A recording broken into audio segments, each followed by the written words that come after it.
ধর্ণা প্রত্যাহার করতে চাই না, কিন্তু মমতা বন্দ্যোপাধ্যায় আমার দলনেত্রী, তার যা নির্দেশ, তার যা আদেশ আমার কাছে শিরোধার্য।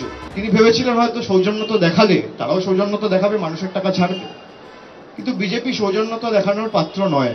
তারপরেও যদি মমতা বন্দ্যোপাধ্যায় সিদ্ধান্ত নেয় যে আমি 2 তারিখ আন্দোলন করব, সঠিক সিদ্ধান্ত নিয়েছে। হ্যাঁ, 2024 সালে আমার বাড়তি দায়িত্ব তো রয়েছে। আমি তো নিজে প্রার্থী হলে আমাকে আমার লোকসভায় সময় দিতে হবে। আমি যদি ভেবে নিই না আমি অনেক বড় নেতা, আমি লোকসভা দেখবো না, আরে যে পঞ্চায়েতের নেতা তাকে তো তার পঞ্চায়েত দেখতে হবে, তারপর তো আপনি ব্লকের নেতা। তা আপনার যখন ভোটের সময় আপনি মানুষের কাছে পৌঁছানো আপনার দায়িত্ব নয়? আর আমি আবার বলছি, আমাকে দল যা পুরো দায়িত্ব দেবে নিশ্চিতভাবে আমাকে সময় যেহেতু ডায়মন্ড হারবারে দিতে হবে, সেই কারণে আমার প্রায়োরিটি হয়তো ডায়মন্ড হারবার থাকবে। দল আমাকে যেখানে দায়িত্ব দেবে আমি যাব, নিশ্চিতভাবে দলের পাশে থাকবো। কেন থাকবো না?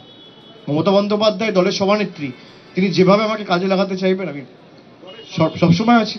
এটা তো কংগ্রেসের মতো হাইকমান্ড কালচার নেই যে আমি সিদ্ধান্ত নেবো। ওয়ার্কিং কমিটিকে নিতে হবে, নিলে দলের লিডারশিপকে নিতে হবে, স্টেট প্রেসিডেন্ট নেবে, মমতা বন্দ্যোপাধ্যায় নেবে।